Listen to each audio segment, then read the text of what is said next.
दया करी मैं तेरे शरण आऊं। अपने दुख को, अपनी तकलीफ को, अपने कष्ट को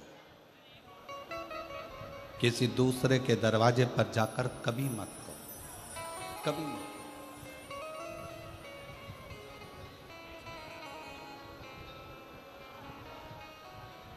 अपने दुख को, अपनी तकलीफ को शिव जी के मंदिर में जब एक लोटा जल चढ़ाने के लिए जाओ, जब शिवालय में एक लोटा जल लेकर जाओ, जल चढ़ाते समय पंचाक्षर षडाक्षर मंत्र का जाप, श्री शिवाय नमस्तुभ्यम का जाप करो।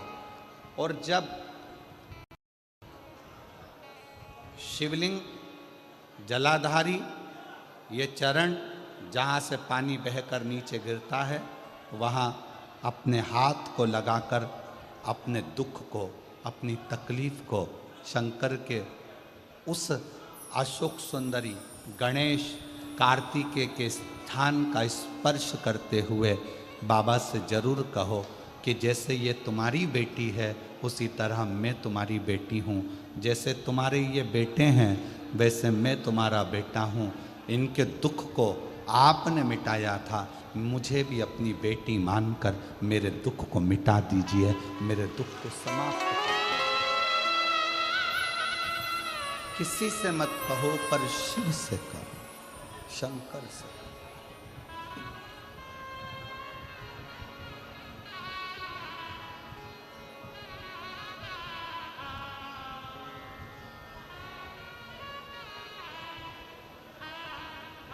जब आप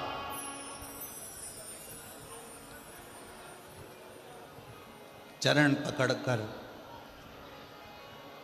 अशोक सुंदरी की जगह पर अपने हाथ का स्पर्श कर कर, गणेश कार्तिकेय के स्थान का स्पर्श कर कर शिव से कहोगे तो शंकर अपनी औलाद आपको बनाएंगे और अपनी पुत्री समझकर आपका दुख जरूर मिटाएंगे।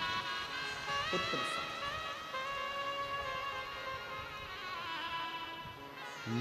महादेव नमन चरणों में, महादेव नमन चरणों में, स्वीकार कीजिए सबका किया है मेरा भी उद्धार कीजिए, उद्धार कीजिए। है त्रिपुंडधारी, है त्रिशूलधारी, है त्रिपुंडधारी, है त्रिशूलधारी। चरणों में तेरे बाबा जी पावन चारों धाम हैं, तेरी देव करते वंदना, तुझे पूजे अपने इस पगले भक्त का उद्धार कीजिए, सबका किया है मेरा भी उद्धार कीजिए, उद्धार कीजिए।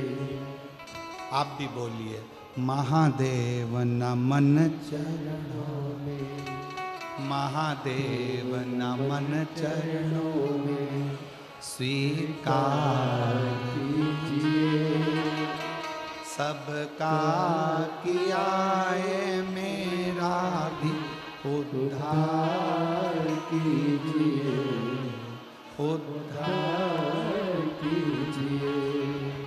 हे त्रिपुंडधारी, है त्रिशूलधारी, है त्रिपुंडधारी, है त्रिशूलधारी। हो जाए पूरी कामना कल्याण कीजिए, हो जाए पूरी कामना कल्याण कीजिए, सबका किया है मेरा भी उद्धार कीजिए। महादेव नमन चरणों में स्वीकार कीजिए, सबका किया है मेरा भी उद्धार कीजिए, उद्धार कीजिए। आप शिव जी को जहाँ जल बहता है उस स्थान पर अपना हस्त कमल रखकर बाबा को अपने मन का भाव दिल से। दुनिया का कोई ऐसा दुख नहीं है जिसका हल शिव महापुराण की कथा में नहीं है। हर दुख का एक हल है और वो शिव पुराण की कथा में वर्णित। प्रत्येक दुख, प्रत्येक कष्ट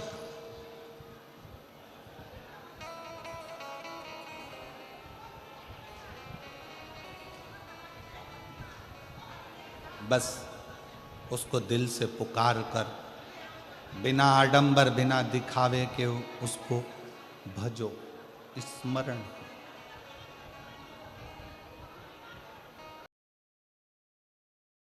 मुख से श्री शिवाय नमस्तुभ्यम ज़्यादा नहीं तो 11 बार तो निकाल लिया करो। ये शरीर, ये हृदय, ये चित्त, ये वृत्ति परमात्मा के चरणों में जाती है।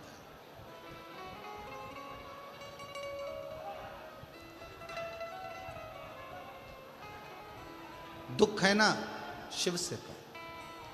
पुरुष में और स्त्री में एक बहुत बड़ा अंतर है। पुरुष में और स्त्री में एक बहुत बड़ा अंतर है। पुरुष एक कान से सुनता है, दूसरे कान से निकाल देता है। स्त्री दोनों कान से सुनती है, जुबान से निकाल देती है।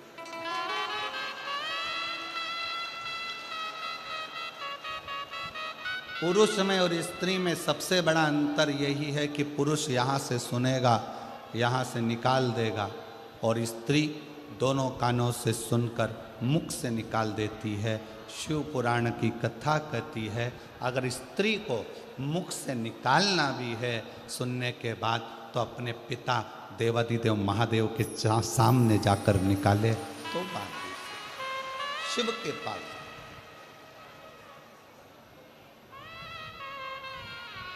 सबका किया है मेरा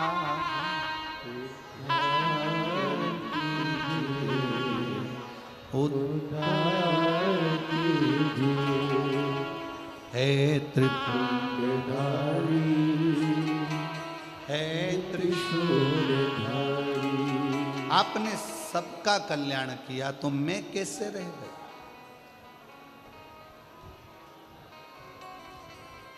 मैं कैसे रह गया?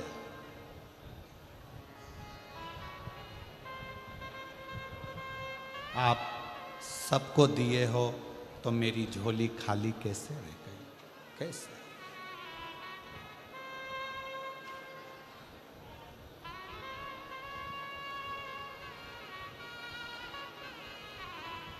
शिव महापुराण की कथा में मेरा उघड़दानी, मेरा शंकर भगवान उसी को बुलाता है जिसकी झोली उसको खुशियों से भरना होता है। खुशियों से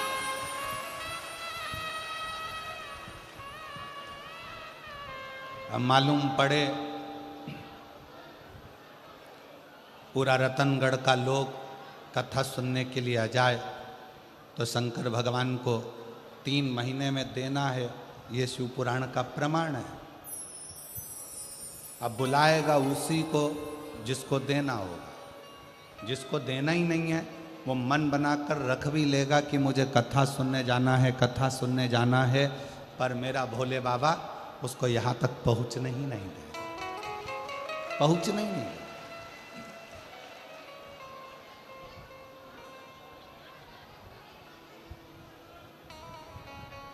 कल कथा में अपन ने श्रवण किया था कि संकल्प आपका होता है और पूरा करने वाला देवाधिदेव महादेव।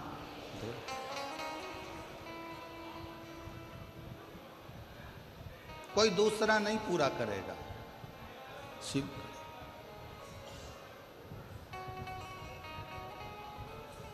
रुद्राष्टध्यायी में शिव संकल्पमस्तु एक शब्द आता है।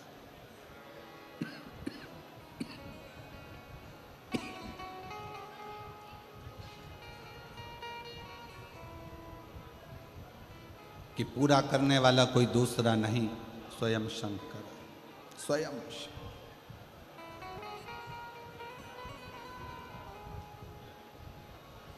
दो चीजें जवानी में करना चाहिए, दो चीजें। एक बीमा करा लो और दूसरा भजन जवानी में कर।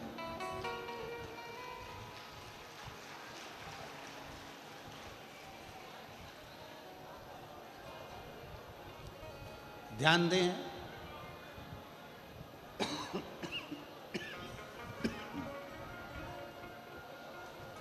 भजन भी बीमे की उम्र में होना चाहिए।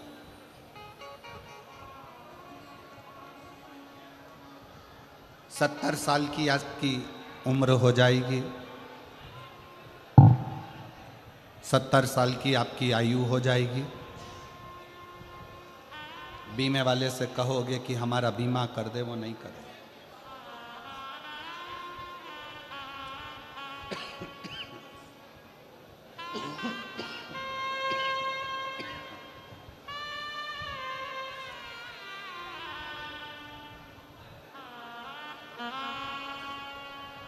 सत्तर वर्ष की आयु में बीमे वाला आपका बीमा नहीं करे।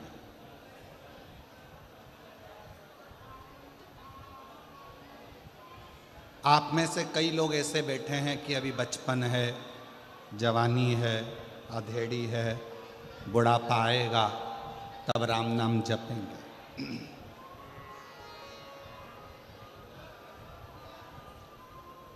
कई लोगों की आदत है, घर में सबसे पहली रोटी किसकी बनती है? जम के बोलो जरा, गाय की। सबसे पहली रोटी घर में गाय की बनी, पर सबसे पहले गाय के मुंह में नहीं गई, बन के डब्बे पर रखी रही, डब्बे पे से उठी फ्रिज पे रखी रही, फ्रिज पे से उठी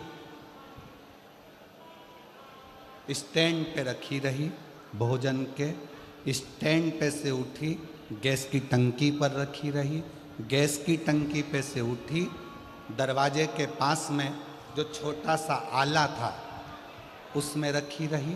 4 बजे गाय आई तब वो रोटी 4 बजे गाय के मुख में गई।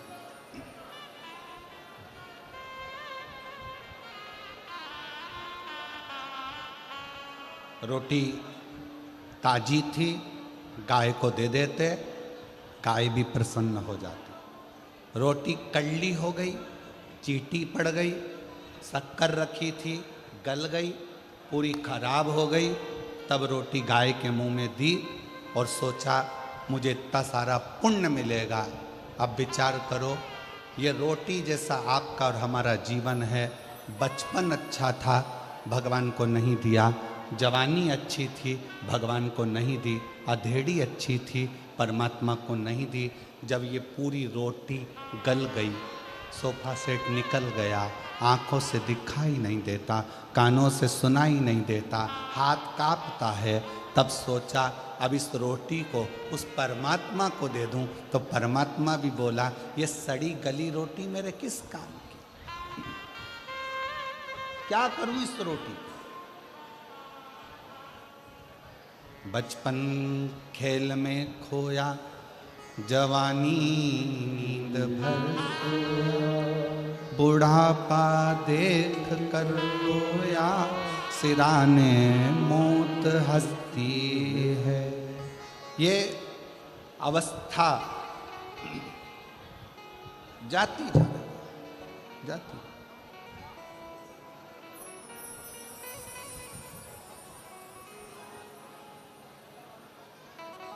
आज कौन सा दिन है कथा का?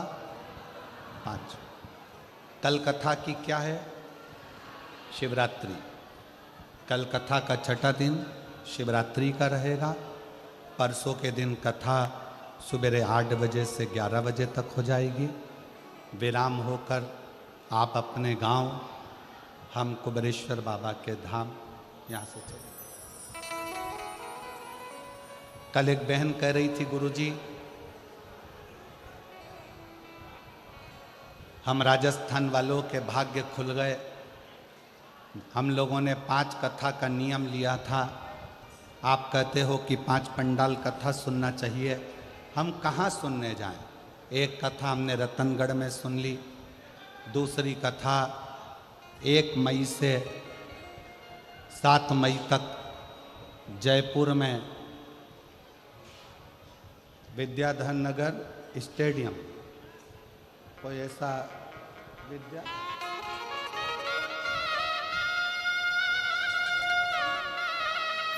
विद्याधर नगर स्टेडियम जयपुर में 1 बजे से 4 बजे तक वहाँ सुन लेंगे।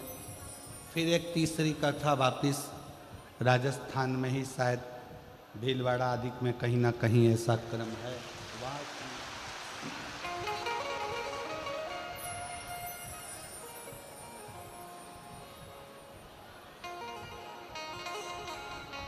हमारी 5 पंडाल की कथा बाबा हमको राजस्थान में ही पूरी करा देगा। ये शिव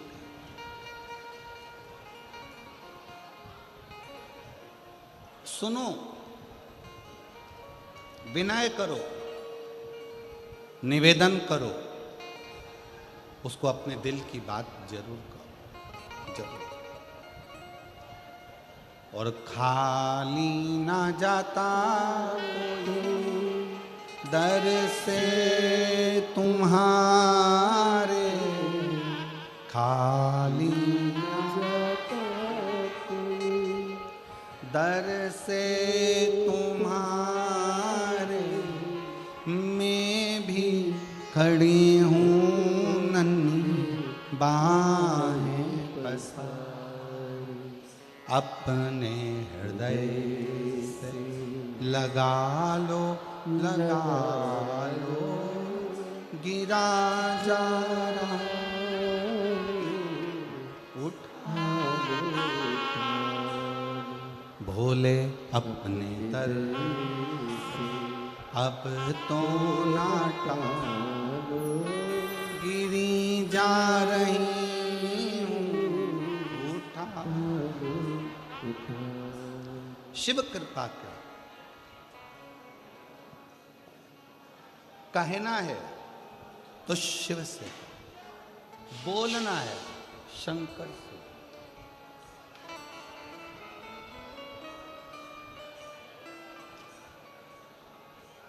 बैसाख का महीना चल रहा है। शंकर के शिवालय में जाओ। शिव के शिवालय में 3 स्थानों का स्पर्श अवश्य जरूर।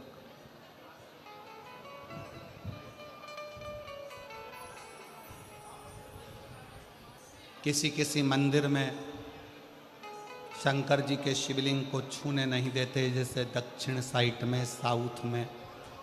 तो अपने ही घर में जो शिवलिंग है उसके 3 स्थानों का स्पर्श अवश्य करें। समझिए,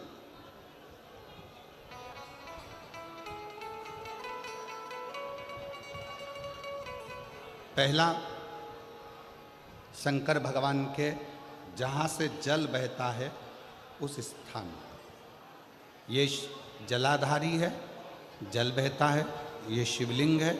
यहाँ से जो पानी नीचे की ओर जाता है उस स्थान का स्पर्श अवश्य करें। दूसरा,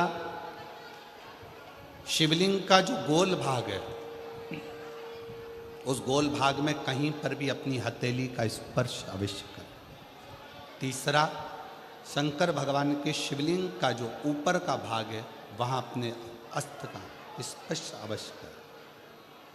तीनों स्थान पर ब्रह्मा, विष्णु और महेश का स्मरण करते हुए जब बैसाख महीने में आप शंकर भगवान को जल समर्पित करें।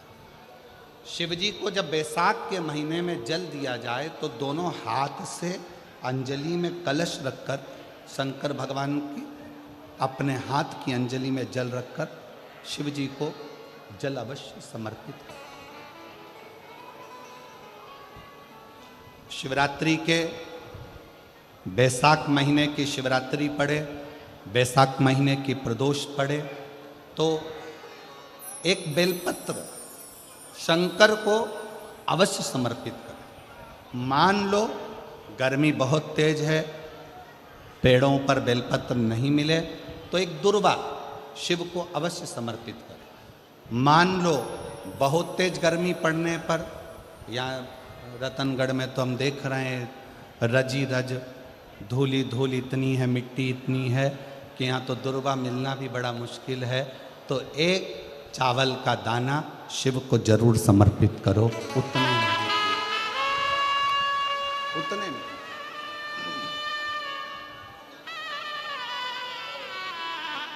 और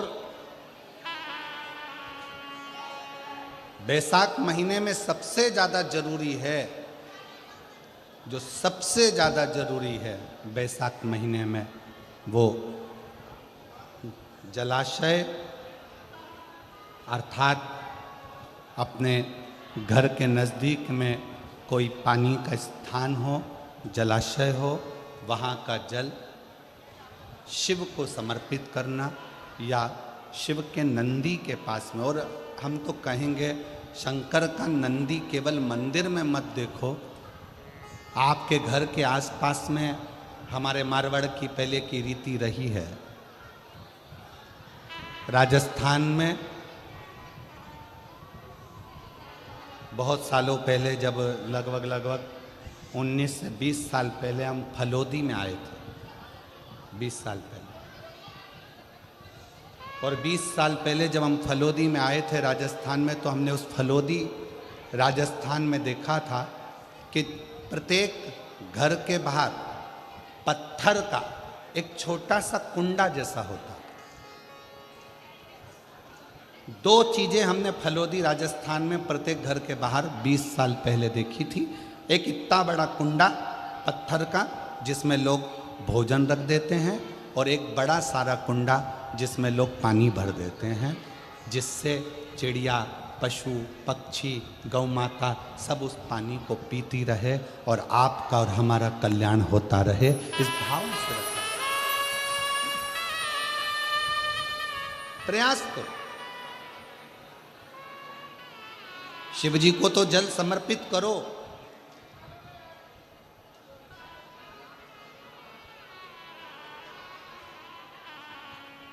साथ में कोई जीव का भी अगर कल्याण हो जाए आपके एक लोटा जल से, तो उसको भी जल दीजिए, उसको भी।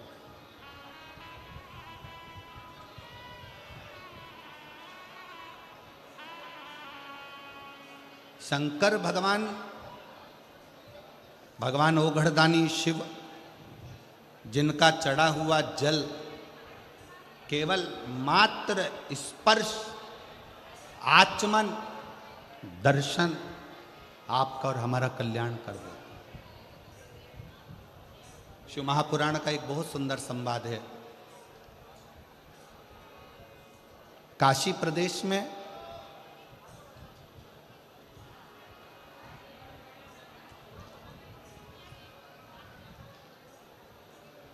एक संवाद बड़ा सुंदर आता है महाराज।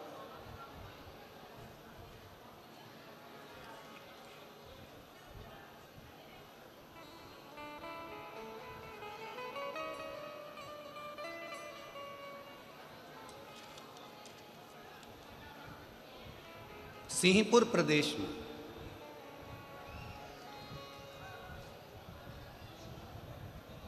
एक महाव्रती ब्राह्मण रहता था।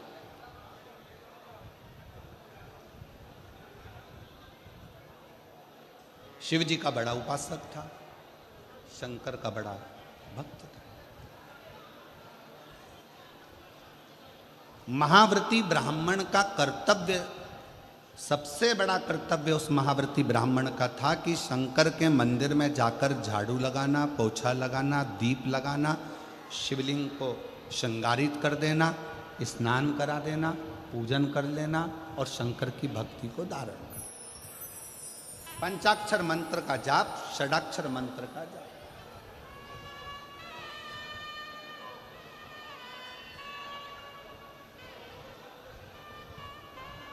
पूरे सिंहपुर में, पूरे प्रदेश में इस महाव्रती ब्राह्मण की चर्चा थी, पूरे प्रदेश में। सब इसको जानते थे, शंकर का भक्त, शंकर का भक्त, शंकर का भक्त, शिव भक्त, शिव भक्त कहकर इसको पुकारते। पर इसकी पत्नी और इसकी लड़की, एक बेटी थी, पत्नी थी, दोनों इतनी सुंदर कि देवलोक की अप्सराएं भी उनके सामने फीकी रही।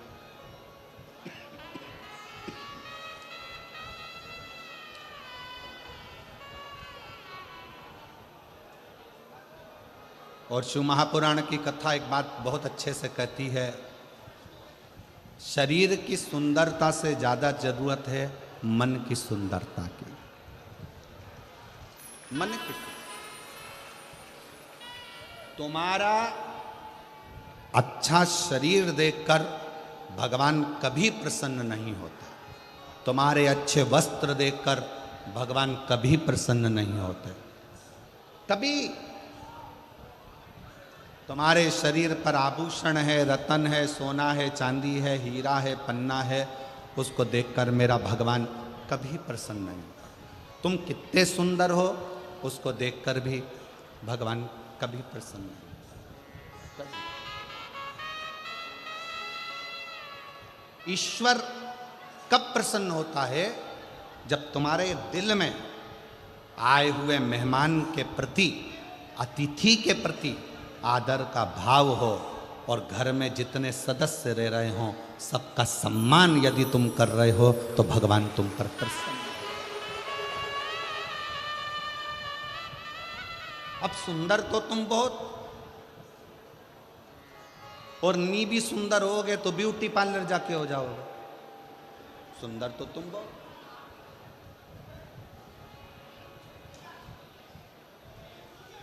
अब मालूम पड़े तुम्हारा चेहरा सुंदर है, तुम्हारा तन सुंदर है, तुम दिखने में सुंदर हो, और मालूम पड़े तुम्हारा जो मन है, तुम्हारा जो हृदय है, तुम्हारा जो मन है, मालूम पड़े वो व्यर्थ चर्चाओं में, व्यर्थ बातों में, व्यर्थ बातों में लगा हुआ है, तो वो किस काम का?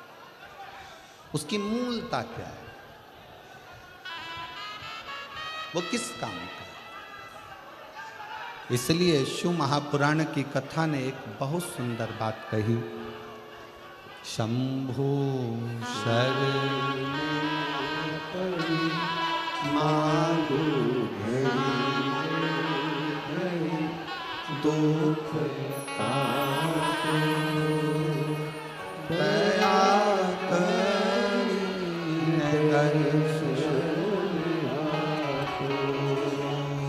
शंभु शरण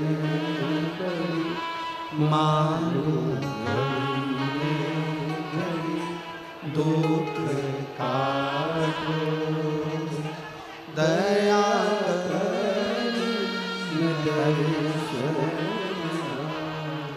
ओम श्री शिवाय नमस्तुभ्यं, श्री शिवाय नमस्तुभ्यं, श्री शिवाय नमस्तु श्री शिवाय नमस्तु श्री शिवाय नमस्तु श्री शिवाय नमस्तु श्री शिवाय। सब बोलो प्रेम से बोलो। श्री शिवाय नमस्तु श्री शिवाय नमस्तु श्री शिवाय नमस्तु श्री शिवाय नमस्तु श्री शिवाय नमस्तु श्री शिवाय नमस्तु श्री शिवाय नमस्तु श्री शिवाय नमस्तु श्री शिवाय नमस्तु। वो सुंदरता किसी काम की नहीं जिस सुंदरता में भगवान की भक्ति न हो, ईश्वर की भक्ति न हो।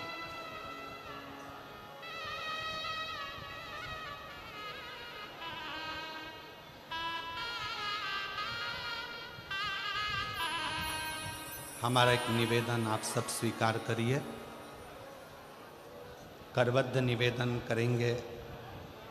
अगर आगे बैठने की इतनी लालसा यदि आप लोगों को रहती है तो जैसे सब लोग सवेरे 9 बजे आकर बैठते हैं ऐसे आकर बैठोगे तो समय।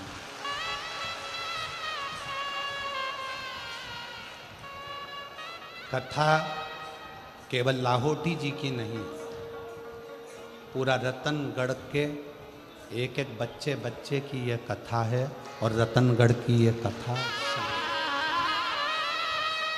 इसको दिल से सुनो।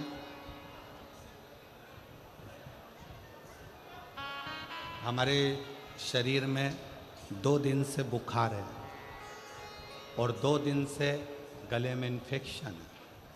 उसके बाद भी आप लोग धूप में तप कर आते हो तो हम अपना कक्ष छोड़कर तपती हुई बुखार में, अभी भी आप हाथ देखेंगे तो बुखार में है, उसके बाद भी शिव महापुराण की कथा आपको केवल इसलिए। एक पत्र में एक बहन ने परसों के दिन लिखकर भेजा था, कथा होए चाहे ना हो, हम पति पत्नी पंडाल को प्रणाम करने के लिए रोज आएंगे, भले गुरुजी आप कथा करो चाहे ना करो। केवल आपके विश्वास के बल पर ये कथा कहने के लिए हम भी वहाँ से यहाँ तक आते हैं। और आप दिल से सुनोगे तो ये कथा केवल प्रदीप मिश्रा नहीं बाच रहा है, इस कथा को स्वयं देवादिदेव महादेव आकर बाच रहे। हृदय से सुनो, दिल से श्रवण करो।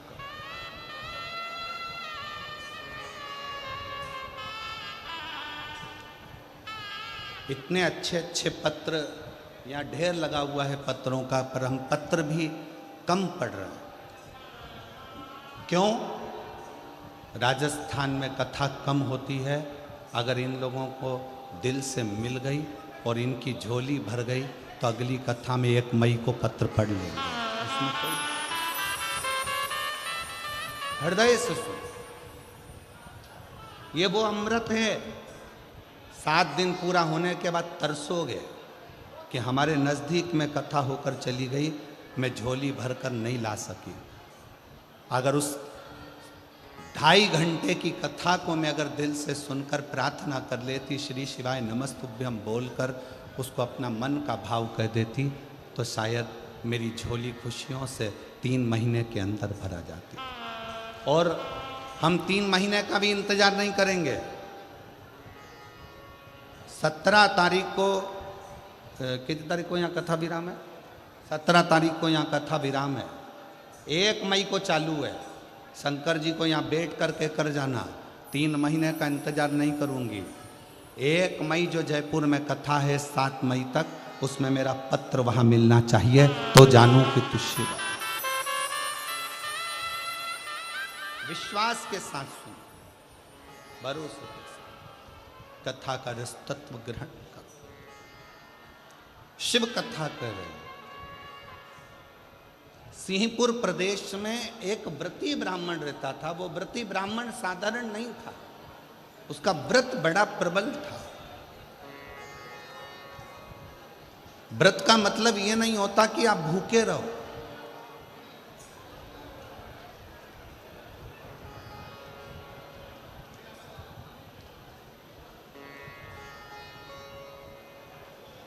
भाई श्री हनुमान प्रसाद जी पोद्धर जी ने अपनी वाणी में कल्याण के शिव अंक में, अगर बन सके तो आप पढ़िएगा, कल्याण के शिव अंक में भाई श्री ने एक लाइन लिखी है।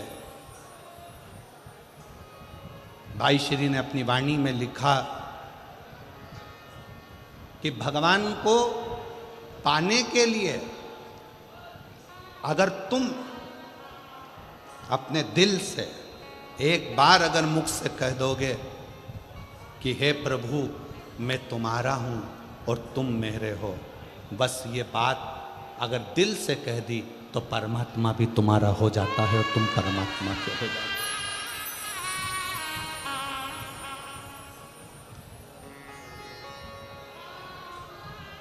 हो। जरूरी नहीं कि उपास करोगे तो भूखे रहना पड़ेगा। व्रती का मतलब क्या होता है? व्रती का मतलब क्या है? एक सिंहपुर प्रदेश में एक व्रती ब्राह्मण रहता था। व्रती ब्राह्मण का मतलब यह है कि वो कुछ खाए पीने से या उपास रखने से, साबूदाना खाने से, मोरधन खाने से, चिप्स खाने से, वेपर्स खाने से, पपीता खाने से, सेवफल या केला खाने से व्रत नहीं होता। व्रत का मतलब है कि तुमने एक नियम बना लिया कि मैं रोज अपने घर से 1 लोटा जल लेकर शंकर के मंदिर जाऊंगी, या आपने कोई नियम बना लिया कि मैं 15 मिनट शंकर का भजन करूंगी, या नियम बना लिया राम नाम, कृष्ण नाम, शिव नाम जपूंगी, ये तुम्हारा व्रत हो गया। तुम व्रती हो गए। ये व्रत तुमने धारण कर लिया।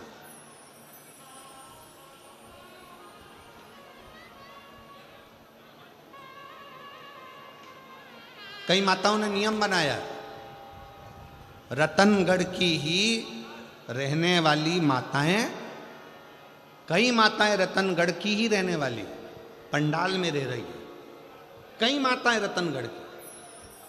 उसने नियम लिया कि मुझे 7 दिन कथा सुनना है।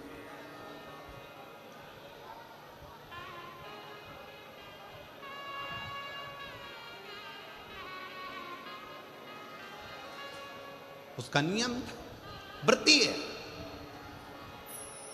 व्रत करने का मतलब यह नहीं है कि तुमने उपास करा, कुछ खाया पीना छोड़ दिया, कुछ खाना पीना छोड़ दिया तो भगवान तुमसे प्रसन्न हो जाएगा। शिव महापुराण की कथा कहती है, शंकर भगवान की कथा कहती है, यहाँ शिव पुराण कहती है कि आपका एक व्रत, कुछ भी अपनी जिंदगी में एक संकल्प, एक नियम ले लो, शिव पूरा कर देगा। व्रती हो गया।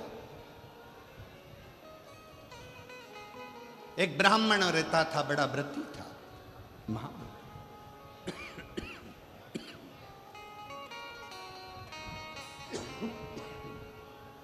और वो महाव्रती ब्राह्मण, उसकी पत्नी और उसकी बेटी बहुत सुंदर थी। देवलोक की अप्सराएं उसके सामने फीकी थी। ब्राह्मण को ना पत्नी गिनती थी ना बेटी गिनती थी, ना पत्नी गिनती ना बेटी गिनती। खूब अपशब्द कहते, पत्नी ताना दे देती, आड़ा टेढ़ा बोल देती, अपशब्द कह देती। शिव महापुराण की कथा कहती है, तुम्हारे बच्चे घर में जन्म ले लेना बच्चों का जन्म आपके घर में हो गया ना, तो पति से निवेदन है, पत्नी को गाली देकर बात ना करे, और पत्नी से निवेदन है, पति को अपशब्द कहकर बात ना करे, नहीं तो आपका बुढ़ापा बिगड़ेगा जरूर। बुढ़ापा जरूर बिगड़ेगा। कारण क्या है? आप अपनी पत्नी का आदर नहीं करोगे तो बुढ़ापे में आपके बच्चे भी आपकी पत्नी का आदर नहीं करेंगे। आप अपने पति का आदर नहीं करोगे तो बुढ़ापे में आपके बच्चे आपके पति का आदर नहीं करेंगे, और तुम दोनों का बुढ़ापा धीरे धीरे धीरे धीरे बेकार हो जाएगा। बेकार। सम्मान करो। अपने बच्चों के सामने कभी मत कहो कि तेरी माँ में अक्ल नहीं है।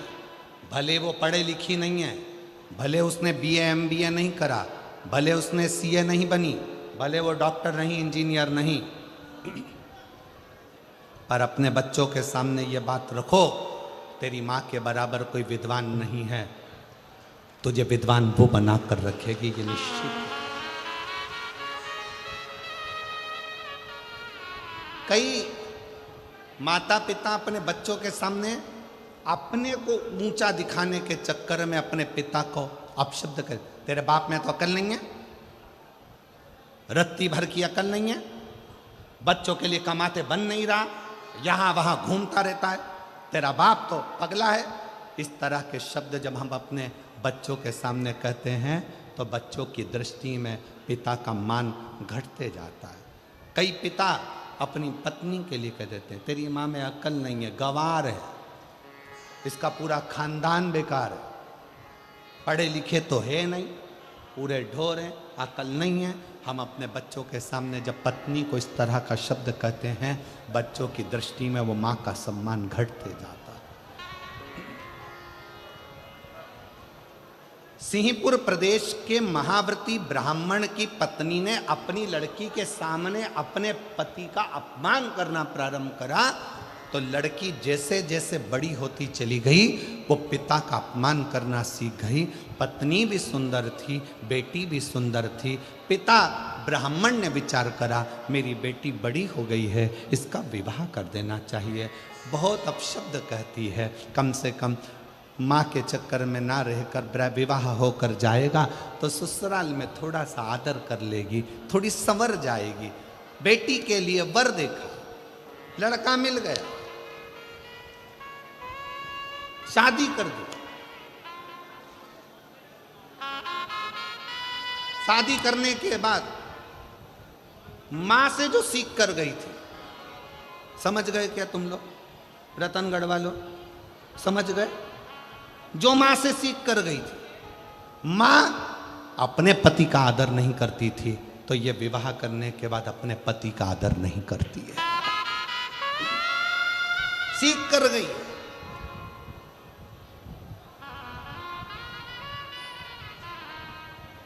निवेदन है,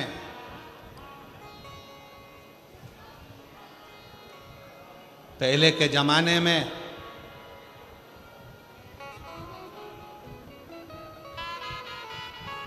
लड़की को डर लगता था सास कैसी मिलेगी।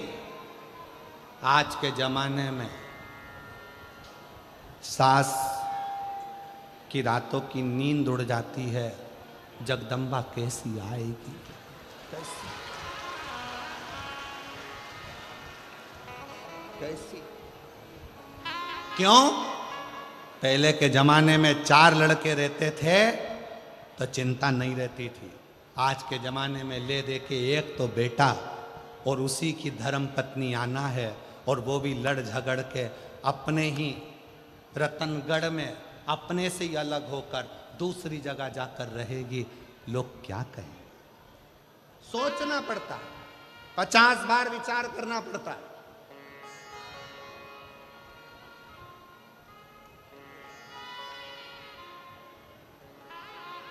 आप सबसे निवेदन है, भगवान से अगर आप बेटा मांग रही हो ना, तो भगवान से एक बात और कहना, भोलेनाथ बेटा देना, पर इसके जन्म के समय पर तुम एक लड़की का और जन्म करोगे, इसके लिए जो लिखी होगी भाग्य में तो बेटा जब मांगो तो भगवान से कहना इसकी जो पत्नी मिले ना ऐसी मिले जो मेरी सेवा करती रहे, इतनी कृपा और कर देना, बस करुणा, इतनी दया और।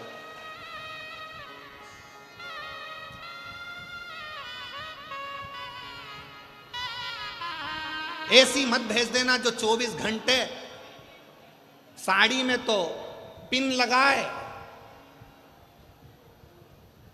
ब्यूटी पार्लर से आए और दिमाग हमारा खाए। ऐसी मत भेज दे, ऐसी नहीं चाहिए। प्रेम परोसने वाली। बेटी ने अपनी मां से सीखा था, क्योंकि मां पंडित को गिनती नहीं थी, ब्राह्मण को, जो व्रती ब्राह्मण था उसको शब्द कहती थी, ताना देती थी, गाली देती थी, आड़ा टेढ़ा कहती थी, दिन रात कोसती थी, दिन रात कोसती थी। कोई दूसरा आता, ब्राह्मण की पत्नी का आदर करता, सम्मान करता, तो ब्राह्मण की पत्नी उसको खूब सम्मान देती थी। उसके लिए अंदर जाके शरबत बना कर लाती, सुंदर सुंदर भोजन बना कर लाती, उसको खिलाती। पति बैठा रहता, उसको कुछ ना देती।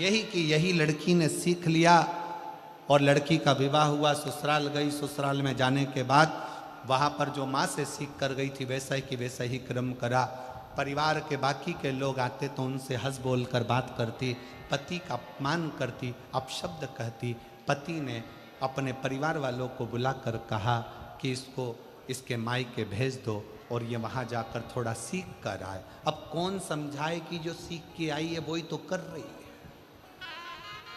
कौन समझे?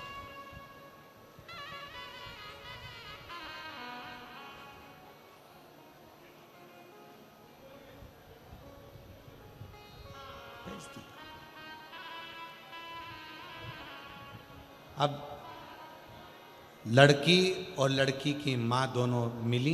पिताजी ने अपनी बेटी को बिठाकर समझाया, बेटा ससुराल में सबका आदर करना सीख, सम्मान करना सीख। इतने में माँ जूड़ा बांधती बांधती आई और आकर बोली, ये अपना ज्ञान अपने पास रखो। आज तो मेरी बेटी से कह दिया, आगे से कुछ कहने की जरूरत नहीं है। ब्राह्मण ने कहा, ये जितनी तुम्हारी बेटी है उतनी मेरी भी बेटी है, मेरा फर्ज बनता है अपनी बेटी को उपदेश देना। शिव महापुराण का ये चरित्र, सिंहपुर प्रदेश के ब्राह्मण का ये चरित्र हमें बता रहा, उतना मेरा भी फर्ज बनता है कि मैं इसको समझाऊं। अपना ज्ञान अपने पास रखो, अपनी विद्वत्ता अपने पास रखो। मंदिर में घंटी बजाना और शंकर जी को एक लोटा जल चढ़ाना, इसके सिवा तुम्हारे पास कुछ नहीं रखा है। व्यर्थ की बात करते हो। मेरी बेटी ससुराल में जो करना चाहे वो करेगी। ससुराल वाले रखें चाहे ना रखें, माँ ने पत्र लिखकर भेज दिया, मेरी बेटी तो जैसी रही है वैसी रहेगी। ससुराल वालों ने हाथ जोड़कर लिखकर भेज दिया, आपकी बेटी आपके पास रखिए, हम भगवान का भजन करने वाले हैं।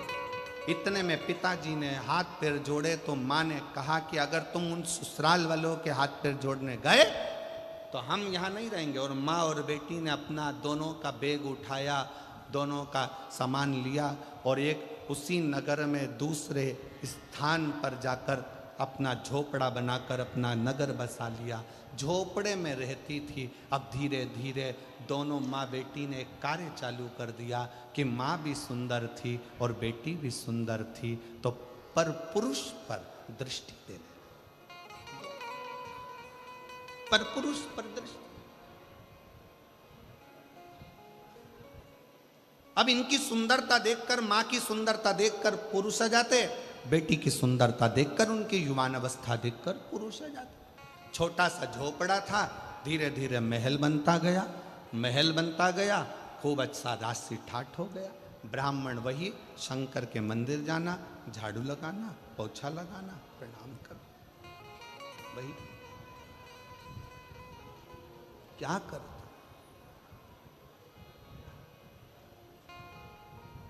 और मत बुरे कर्म कर बंदे वरना पछताएगा, भगवान की आंखों से तू बच नहीं पाएगा, तू बच नहीं पाएगा।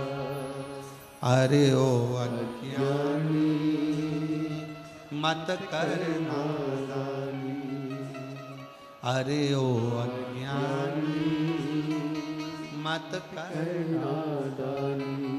तेरे कर्म का फल भी तू ही पाएगा, जैसा किया तूने तेरे आगे आएगा। मत बुरे कर्म कर बंदे वरना पछताएगा। भगवान की आंखों से तू बच नहीं पाएगा, तू बच नहीं पाएगा। अरे ओ अज्ञानी मत कर नादानी, अरे ओ अज्ञानी मत कर नादानी। अपने कर्म का भोग अपने को भोग, अपने कर्म का फल अपने को, कोई दूसरा नहीं भोगने, हम स्वयं हो। आपके ही रतनगढ़ के श्याम बाबा के भक्त श्याम बाबा की कथा कहने के लिए निरंतर तल्लीन रहने वाले श्री भाई मनुश्री जी यहाँ पधारे हैं। एक बार जोरदार ताली बजाकर उनका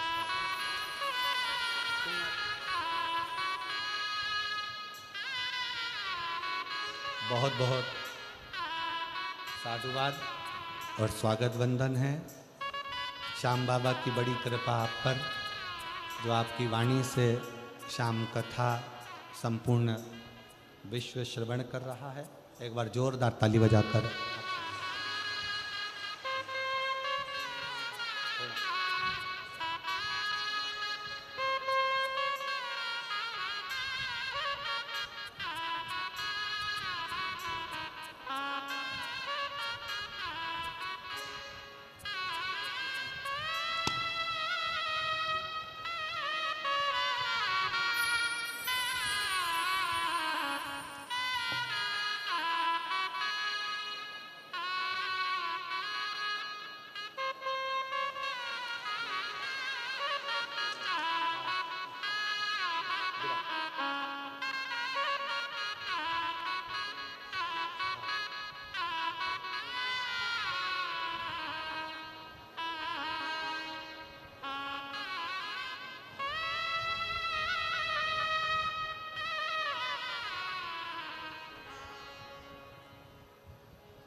एक बार जोरदार ताली बजाकर भाई श्री मनुश्री जी का बहुत बहुत साधुवाद,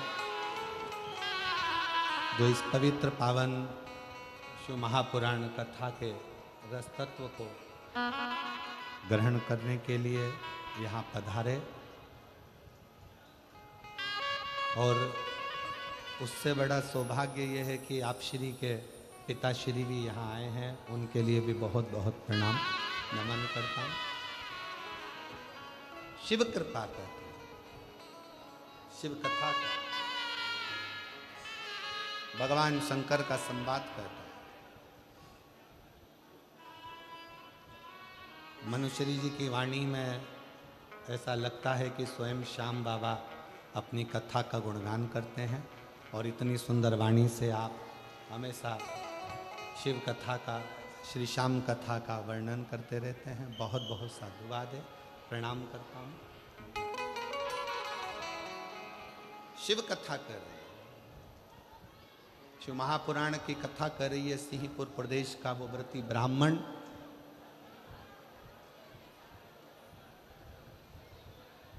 पत्नी और बेटी ने दोनों ने गलत कृत्य प्रारंभ कर दिया, गलत कृत्य।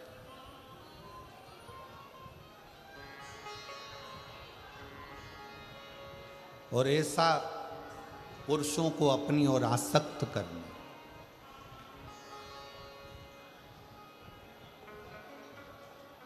पुरुषों को अपनी ओर लेकर आना, ये उनका एक क्रम बन गया। क्यों दी परमात्मा ने सुंदरता? किस लिए दी? सुंदरता क्यों दी गई? किस लिए प्रदान करी गई?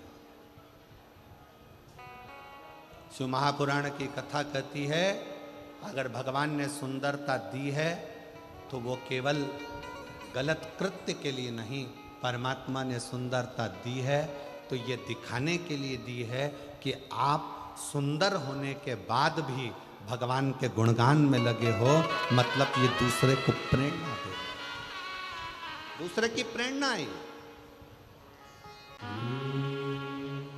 शिवाय नमस्तु श्री शिवाय नमस्तु श्री शिवाय नमस्तु भोला सब दुख काटो ओ भोला सब दुख काटो शिव शंकर जपो तेरी माला भोले बाबा जपो तेरी माला भोला सब दुख काटो ओ भोला सब दुख काटो देश है मंगल मंगलकारी देश है मंगल मंगलकारी शमशान वासी हमारा शमशान वासी हमारा ओ भोला सब दुख काटो हमारा ओ भोला सब दुख काटो हमारा।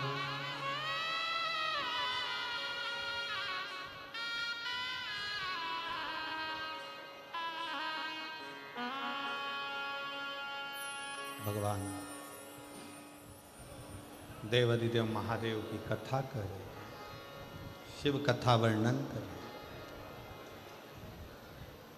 एक छोटा सा संवाद पूरा होकर फिर संतों की वाणी का रसतत्व अपन ग्रहण करेंगे।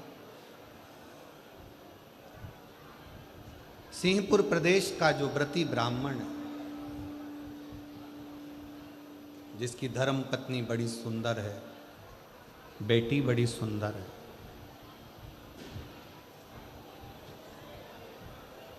बेटी ने पति का घर छोड़ दिया है, माँ बेटी दोनों एक झोपड़ा बनाकर रहती थीं, पर पुरुषों का स्मरण उनकी चित्तवृत्ति में रहता है, पर पुरुषों का। और अब धीरे धीरे वो झोपड़ा झोपड़ा नहीं रहा, महल बनता गया। कारण पर पुरुषों को अपनी ओर आसक्त करना, अपने भवन में बुलाना, अपने भवन में रखना, और ना जाने कितने कितने पुरुष ऐसे थे जिन्होंने अपनी पत्नी को, अपने बच्चों को, अपने परिवार को छोड़ दिया। दोनों माँ बेटी के चक्कर। अब ईमानदारी से बोलो, ऐसी सुंदरता किसी काम की है क्या? जम के बोलो जरा, है किसी काम की?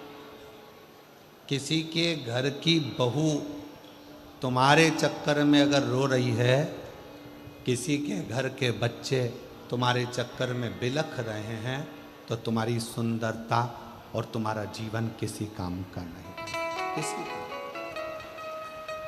हिम्मत बुरे कर्म कर बंदे, वरना पछताएगा, भगवान की आंखों से तू बच नहीं पाएगा, तू बच नहीं पाएगा। अरे ओ अज्ञानी मत कर, तेरे कर्म का फल भी तू ही पाएगा, जैसा किया तूने तेरे आगे आएगा। मत बुरे कर्म कर बंदे, वरना पछताएगा, भगवान की आंखों से तू बच नहीं पाएगा, तू बच नहीं पाएगा। शिव कथा कर रही है, वो सुंदरता किसी काम की नहीं जो दूसरे के घर को बर्बाद कर दे, दूसरे के घर को नष्ट कर। क्या करना फिर उस सुंदरता का? समय आया, पत्नी और बेटी दोनों एक बार निकल कर कहीं जा रहे थे। किसी एक राजघराने से दोनों की सुंदरता को देखने के लिए राजा ने उनको बुलाया। ब्राह्मण अपने कर्म में लगा हुआ है, ब्राह्मण अपना कर्म कर बुलाया।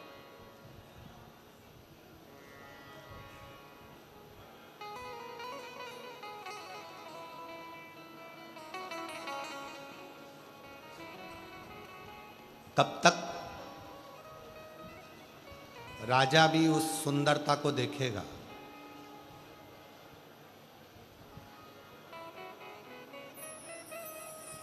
अगर परमात्मा ने तुमको बहुत सुंदर शरीर दिया है ना, उस सुंदर शरीर का सबसे बड़ा प्रयोग है भगवान का भजन करना, भगवान का स्मरण करना और भगवत नाम का जाप। कब तक देखेगा? मार्ग से जा रही थी दोनों, एक हिंसक पशु ने दोनों को भक्षण कर लिया।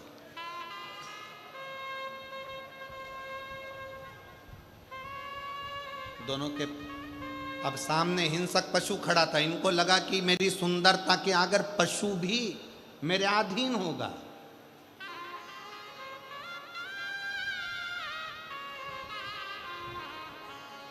ए भाई, एक काम में डूबा हुआ व्यक्ति तुम्हारे अधीन हो सकता है सुंदरता देखकर।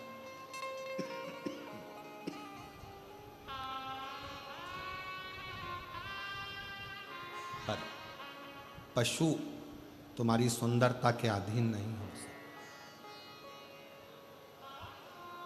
एक बात हमने पहले भी कही, आज फिर कहते हैं।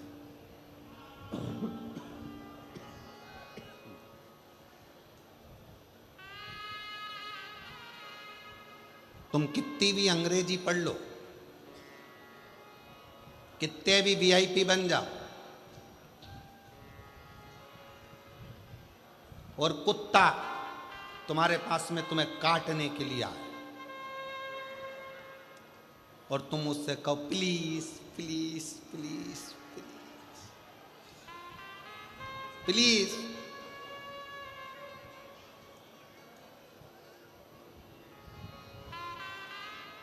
मुझे टच मत कर, प्लीज प्लीज। तुम्हारी अंग्रेजी कितनी भी झाड़ो, कुत्ता के संपट पड़ेगी?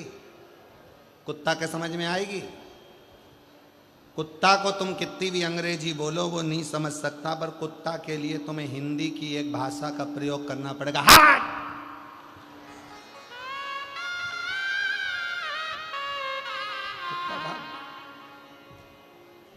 उसी तरह तुम्हारी काया कितनी भी सुंदर हो, कितनी भी सुंदर हो, एक कामी व्यक्ति पर तुम्हारी काया का असर हो सकता है, एक लोभी पर तुम्हारी काया का असर हो सकता है, पर तुम्हारी सुंदर काया का असर किसी विरक्त संत पर कभी नहीं हो सकता है, कभी विरक्त पर कभी। किस काम की वो का है? सोच लिया, विचार करा कि दोनों जा रही थी, सामने से हिंसक पशु आया। इनने सोचा अपनी सुंदरता पर जब राजा रीझ सकता है, प्रजा रीझ सकती है, पशु क्या चीज है? पशु ने इनको खा लिया, दोनों मर गए। ऊपर जाए, जमीन पर आए, कुतिया की योनि पाई दोनों ने।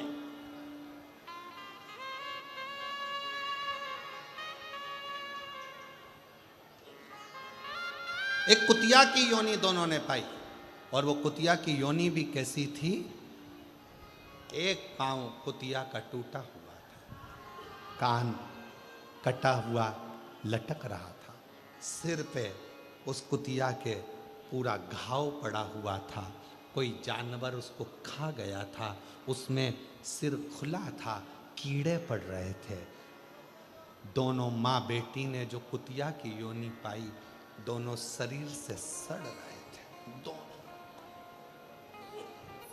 अब एक जन्म में तो तुम्हारी सुंदरता काम आ गई, अब अगला जन्म क्या बीत रहा? कभी कभी आप भी अगर मार्केट में जा रहे हो और तुमको अगर ऐसा कुत्ता नजर आता है, पाँव टूट गया, सिर पे घाव हो रहा है, शरीर जला हुआ है, शरीर पर इल्ली पड़ रही है, तड़फ रहा है, दिख रहा है, आप उसको पानी पिला दोगे, औषधि करा दोगे, सब कुछ करा दोगे, पर उसके कर्म का दंड तो उसको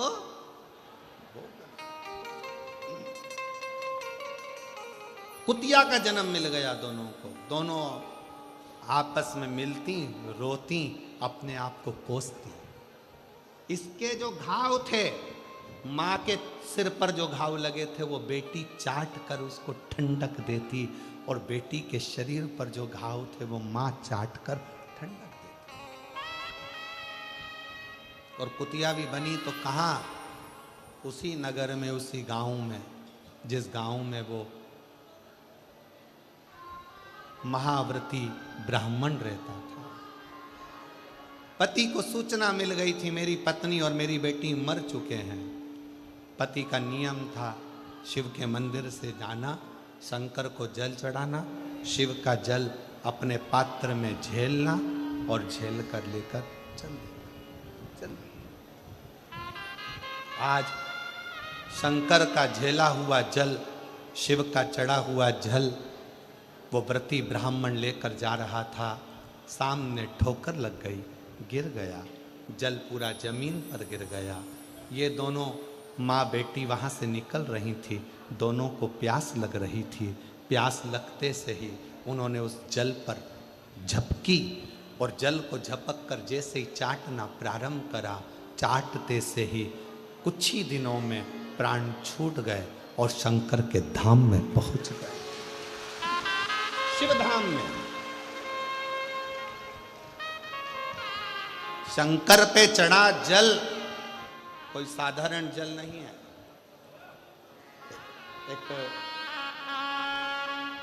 बच्चे का एक फोटो लगाया गया है, मोनिका सैनी, जिला चुरू गांव, राजलदेश्वर, वार्ड नंबर 32 में रहती हैं। पति का नाम सुरेंद्र सैनी है। कहीं बैठे हों तो हाथ हिला सकते हैं और बेलपत्र लेने के लिए आ सकते हैं। पहले बच्चे का फोटो देखिए, पहले नंबर का। बच्चे के शरीर पर, आँख के पास शरीर में गठाने आ गई थी।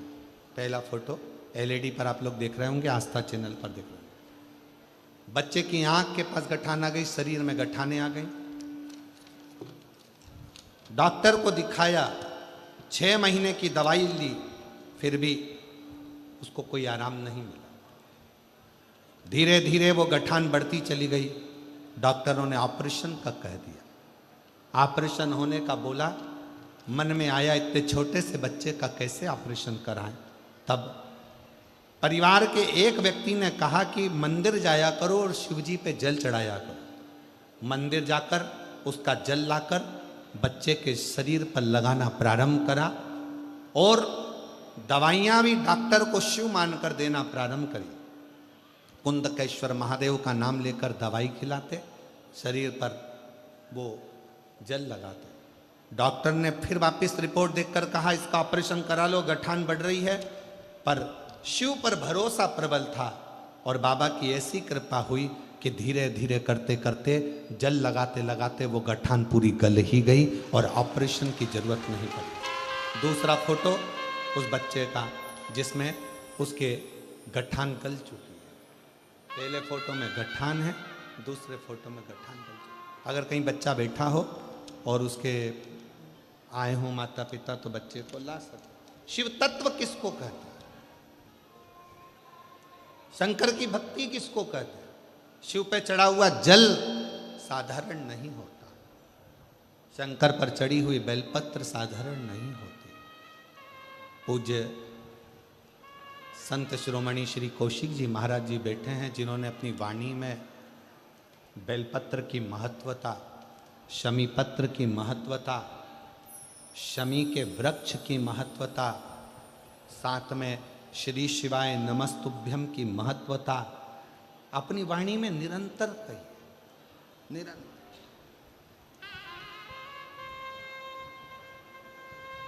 शिव जल साधारण नहीं है, शंकर की भक्ति साधारण नहीं है, शिव स्मरण साधारण है।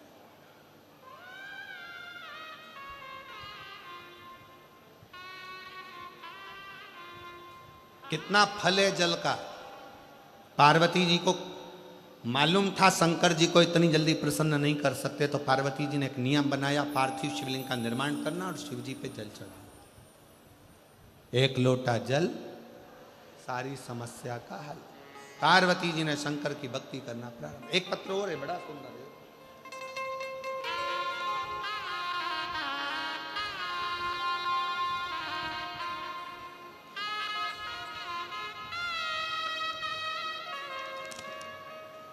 कुसुम शर्मा, विनोद कुमार शर्मा, जय पहाड़ी, जिला झुंझुनू, राजस्थान। मेरा मोबाइल नंबर ये है।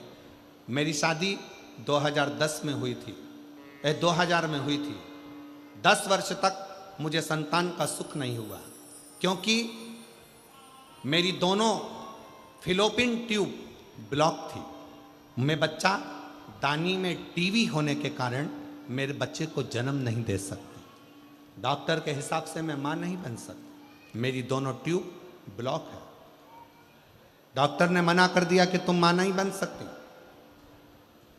संतान का सुख नहीं होगा। तब 2022 में आपकी पहली बार कथा सुनी और उस दिन मन में विश्वास आ गया कि अब मैं भी मां बन सकती हूं। भले मेरे गर्भ में बच्चा दानी में ट्यूब बंद है और मुझे इन्फेक्शन है, पर मुझे विश्वास है कि मेरा बाबा मुझे संतान जरूर देगा। मैंने उसी समय पर 2022 से कथा सुनना प्रारंभ करा, मंदिर में सेवा करना प्रारंभ करा, एक लोटा जल चढ़ाना प्रारंभ करा। सीहोर गई, वहां से कंकर शंकर पूजन कर आई, रुद्राक्ष लेकर आई जिसका पानी पी थी।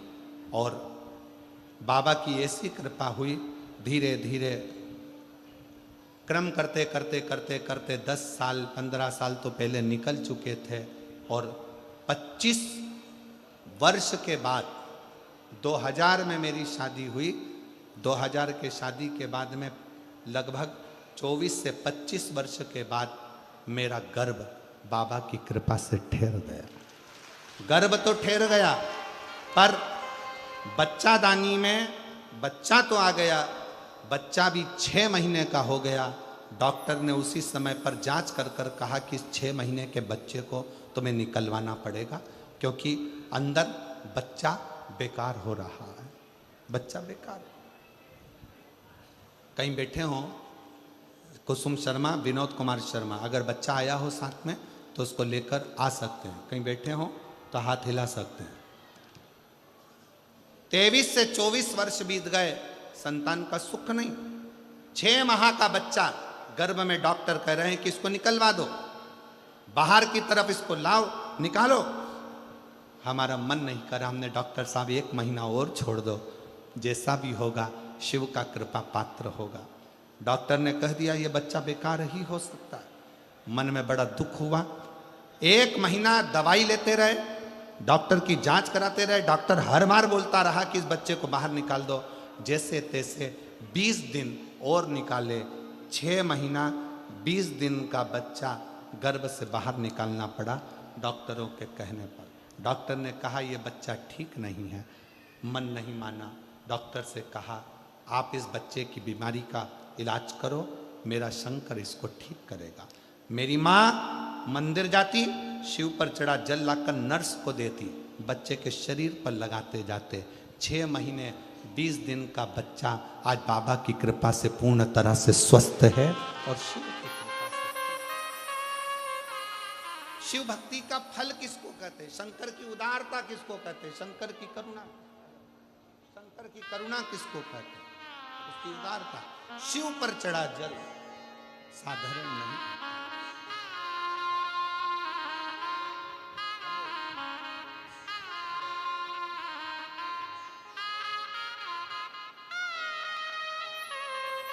यही बच्ची है जिसके गठान हो गई थी और डॉक्टर ऑपरेशन का बार बार कह रहे थे, और आज बाबा की कृपा से पूर्ण तरह से स्वस्थ है। एक बार जोरदार ताली बजाए। आंसू पोछो।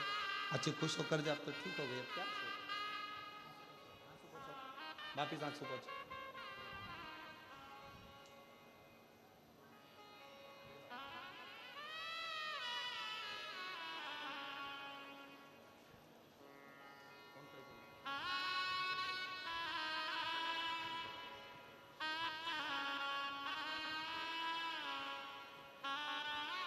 शिव तत्व में वो फल है। पार्वती जी ने शंकर को 1 लोटे जल से प्राप्त किया है। हमारे बीच में परम पूज्य विद्वत जन विराजमान हैं। मैं बड़े भाव से निवेदन करूं, आपकी वाणी से 2 शब्द इस शिव महापुराण की कथा में रतनगढ़ वालों को भाई श्री की इस पवित्र भूमि पर प्राप्त हों। भाई श्री हनुमान प्रसाद जी पोद्धर जी की यह पवित्र जन्मस्थली रतनगढ़, जहाँ कथा का लाभ आप और हम ले रहे हैं और अपने जीवन को धन्य बना रहे हैं। परम पूज्य हमारे शाम कथा के रसिक वक्ता भाई मनुश्री जी अपनी वाणी में 2 शब्दों में अपनी बातों को रखेंगे। उसके बाद में परम पूज्य श्री कौशिक जी महाराज जी वृंदावन से फिर अपनी वाणी को रखेंगे। श्री शिवाय नमस्ते। दोनों हाथ उठाकर एक बार प्रेम से हर हर। ओम स्वस्ति श्री गणेशाय नमः। मां सरस्वत्यै नमः। श्री श्यामदेवाय नमः। कृष्णाय वासुदेवाय हरये परमात्मने प्रणतक्लेशनाशाय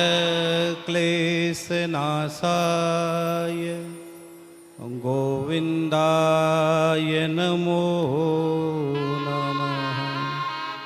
गोविन्दाय नमो नमः।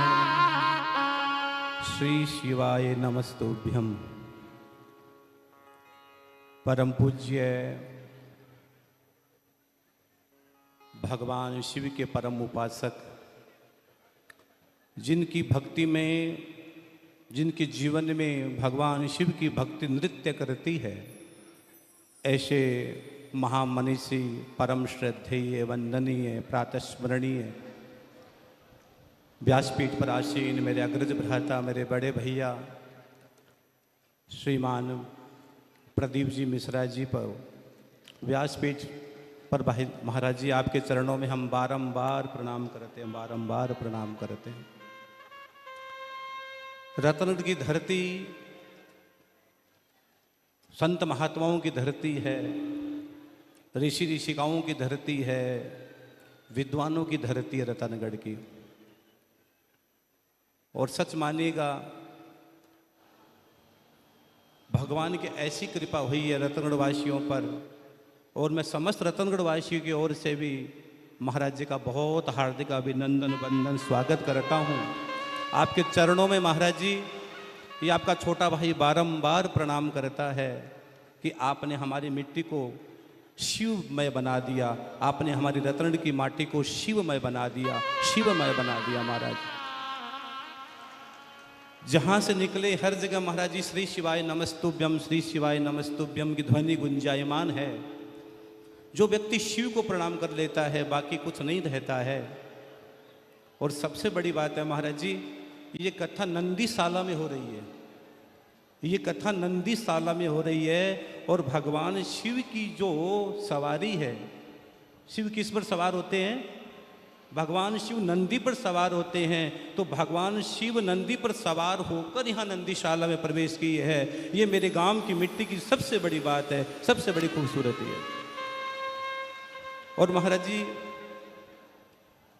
इतना बड़ा जन समुदाय, लाखों लाखों हरि भक्त शिव प्रेमी सिर्फ महाराज जी की झलक पाने के लिए एक बार महाराज जी को सामने सुनने के लिए आए हैं।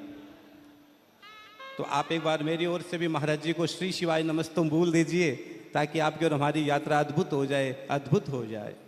श्री शिवाय नमस्तुभ्यम बोलिए।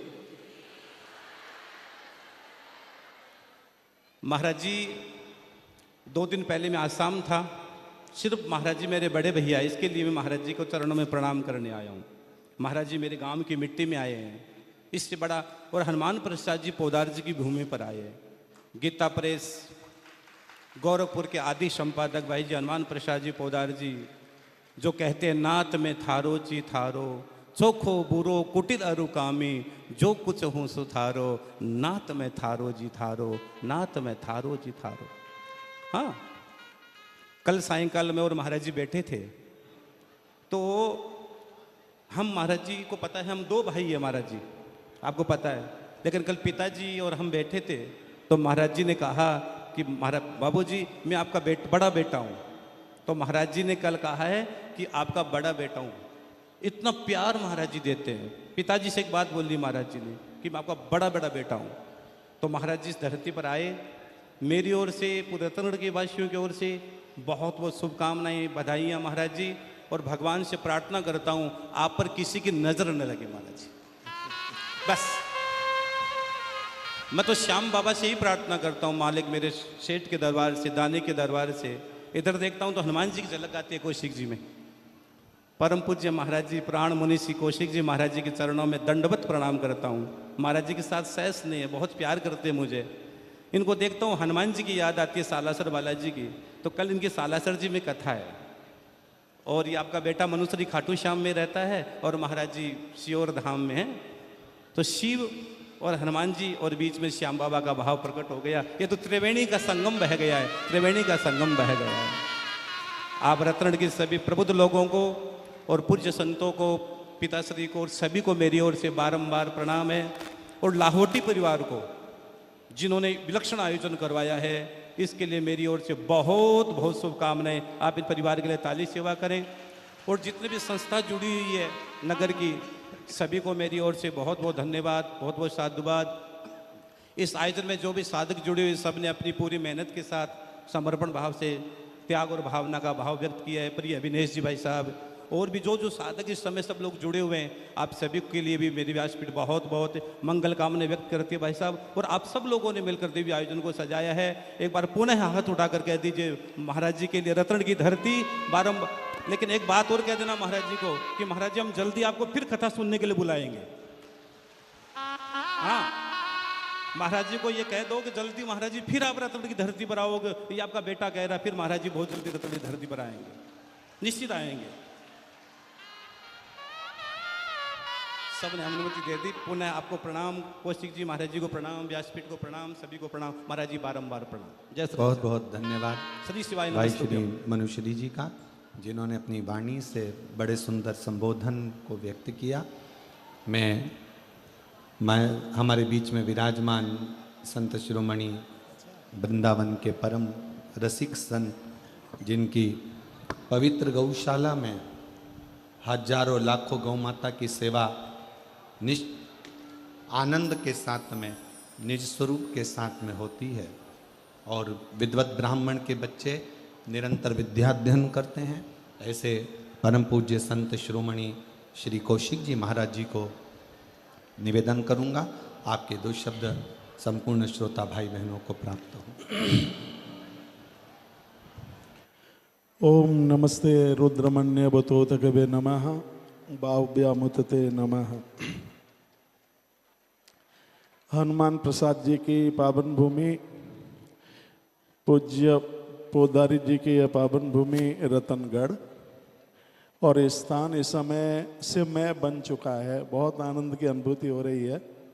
शिव महापुराण में लिखा है कि कोई शिव पुराण की कथा सुन ले, उस श्रोता के चरण की रज उठाकर माथे से लगा लो, काशी की यात्रा करने का तत्काल फल प्राप्त हो जाता। पवित्र व्यासपीठ पर इस परिसर को शिवलोक बनाने वाले ऐसे रुद्रपुत्र पूज्य महाराज श्री जी श्री प्रदीप मिश्रा जी महाराज, उनको और उनकी व्यासपीठ को मैं वंदन करता हूँ। उनकी जितनी बड़ाई प्रशंसा की जाए कम है। प्राचीन शिव मंदिरों के ताले उन्होंने खुलवाए, इतना अद्भुत काम किया है। शंकर जी के प्रति आपकी श्रद्धा है, महाराज जी के प्रति आपकी श्रद्धा है, तब आप यहाँ आए हैं। संपूजते शिवे देवे सर्व दुखम विलीयते। धोखे से भी कोई भगवान महादेव की, शंकर की पिंडी का दर्शन कर लेता है, उसके संपूर्ण दुख समाप्त हो जाते। शिव महापुराण की विद्येश्वर संहिता के 23 नंबर के अध्याय में श्री शिवाय नमस्तोभ्यम मुखम व्यवहारतः यदा तदमुखम दर्शनम पावनम सर्वतीर्थम सर्वदुखम प्रणश्यति।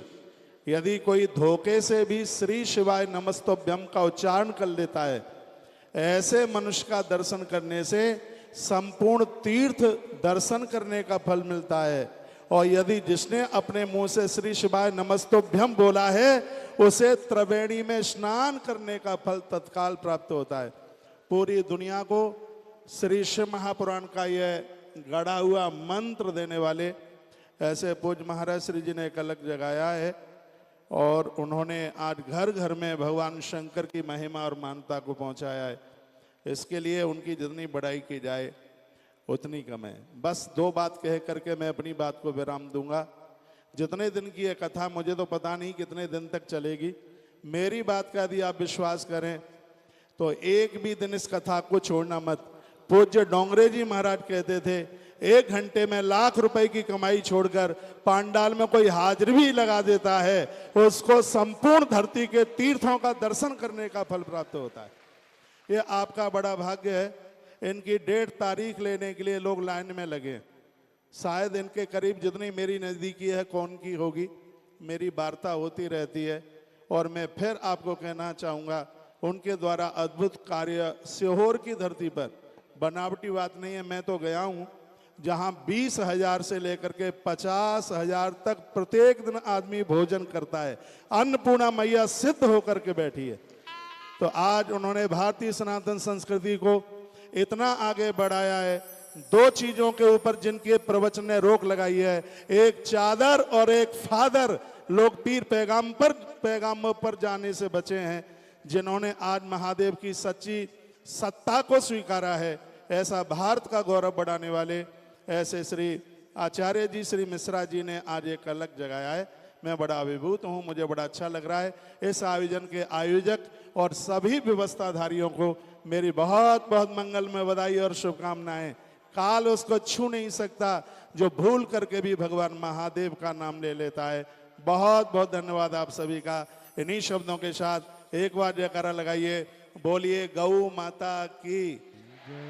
हर हर महादेव, घर घर महादेव। बहुत बहुत धन्यवाद परम पूज्य संत शिरोमणि श्री वृंदावन के रसिक श्री कौशिक जी महाराज जी की अद्भुत वाणी आप और हमको प्राप्त हुई।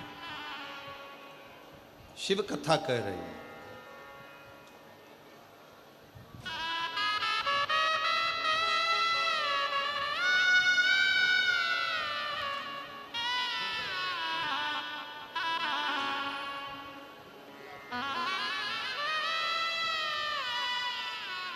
एक बार जोरदार ताली बजाकर पूज्य संत शिरोमणि जी का एक बार साधुवाद। और बड़े भाव आनंद से आप पधारे। आपकी मंगलमय वाणी यहाँ श्रवण करने का सौभाग्य मिला।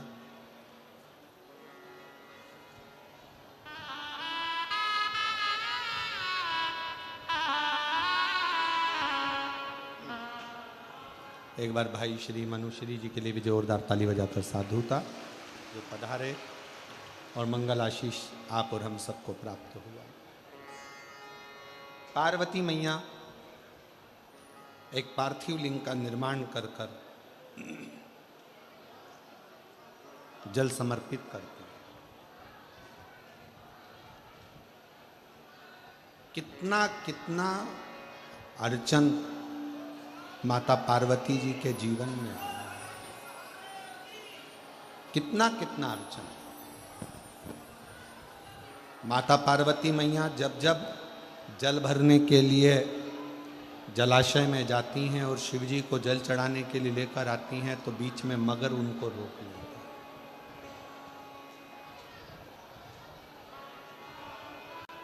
कहीं पार्वती मैया जब भगवान शंकर को रिझाने के लिए आतुर होती हैं तो फिर कोई ना कोई क्रम होकर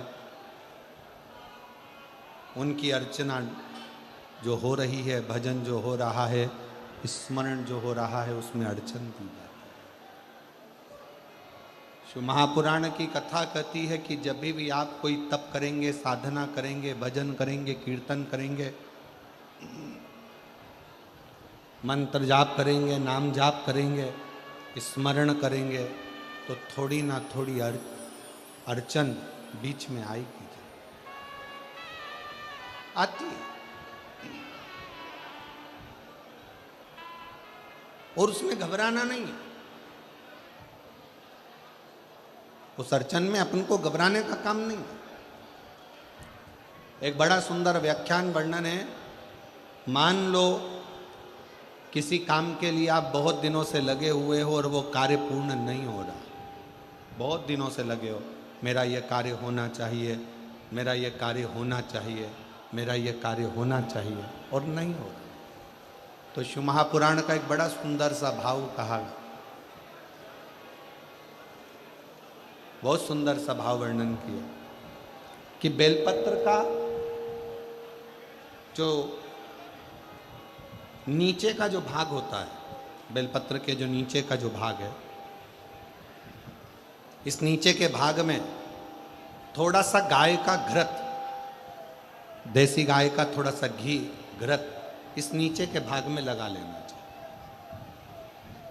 ये उनके लिए भी है जो बहुत दिनों से कोई कार्य करना चाह रहे हैं पर हो नहीं रहा, बहुत दिनों से लगे हुए हैं, आज होगा, कल होगा, परसों होगा, कोई फाइल अदालत में अटकी हुई है, कोई प्रशासनिक कार्य अटका हुआ है, कोई कार्य अटक रहा है, उसके लिए बहुत जरूरी। नीचे की जो डंडी है उसमें घृत लगा लो, घी गाय का, और इस दो पत्ती और बीच की पत्ती के बीच का जो डंडी का भाग है, बीच की जो डंडी का भाग है, इसमें लाल चंदन लगा लीजिए, बीच के भाग में लाल चंदन। और किसी भी प्रदोष के दिन प्रातः से लेकर शाम तक के बीच में, प्रदोष काल के मध्य तक के बीच में कभी भी इस बेलपत्र को शंकर भगवान को, ये जो डंडी का मुख है, ये डंडी का मुख जलाधारी की ओर हो और इस बेलपत्र को शिवजी पर समर्पित कर दो। एक लोटा जल जो आप लेकर गए हो उसको 3 बार इसी बेलपत्र को चढ़ाने के बाद जो जल लेकर गए हो वो 3 बार अपनी कामना कर कर इस बेलपत्र पर समर्पित कर दो। इसी बेलपत्र को वापिस लेकर आ जाइए और अपने कोई भी स्थान पर, पूजन वाला आदि कोई भी स्थान हो, वहाँ उसको रखिए। 3 महीना तो जाने दो, अगर बाबा ने चाहा तो 15 दिन भी नहीं लगने देगा और कार्य की सफलता जरूर, कार्य की सफलता जरूर। शिव उपासना पार्वती जी के जीवन में, माता पार्वती जी के जीवन के अंतर्गत कितनी कितनी अड़चन है, कितनी अड़चन, पर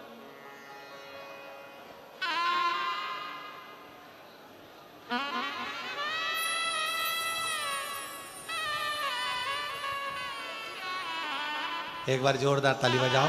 25 साल के बाद ये बच्चा हुआ है। एक बार जोरदार ताली बजाओ। 25 साल के बाद बाबा ने दिया है। शंभू शंभू प्रणाम करो, प्रणाम करो।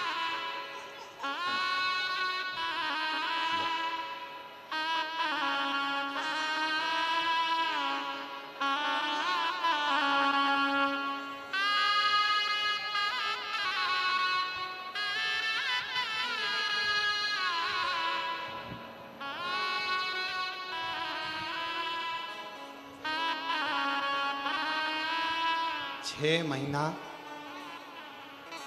20 दिन की डॉक्टर ने कह दिया था कि ये शरीर इसका गल चुका है, बेकार हो चुकी है, ये है नहीं, इसको निकाल दो। 6 महीना 20 दिन की इस बच्चे को जन्म दिया। डॉक्टर ने हाथ ऊंचे कर दिए, पर इस माँ को भी साधुवाद दूंगा जिसने मंदिर में भेज भेज कर 1 लोटा जल चढ़वा कर उसका पानी इस बच्चे को लगाती रही, और आज 25 साल के बाद माँ की गोद में बच्चा। कई लोग ऐसे हैं जो 2 साल 3 साल में हार जाते हैं कि हमारे घर बच्चा नहीं होगा।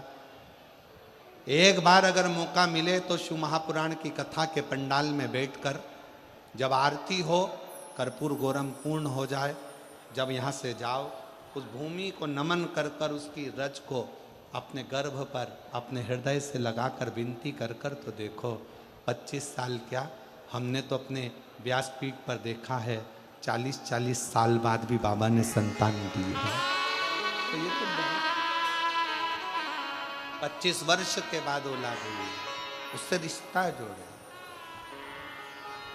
रिश्ता तेरा मेरा सबसे प्यारा, रिश्ता तेरा मेरा सबसे प्यारा, तू मेरा बाबा मैं हूँ तेरा लाला, मैं हूँ तेरा लाला, तू मेरा बाबा मैं हूँ तेरा लाला, मैं हूँ तेरा।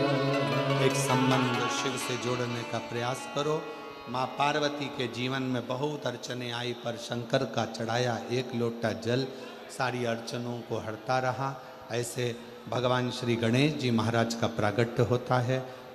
कल कथा का 6ठा दिन मतलब शिवरात्रि का दिन रहेगा। आप और हम जितने शिव भक्त कल कथा में आए, बड़े प्रेम से कथा सुने।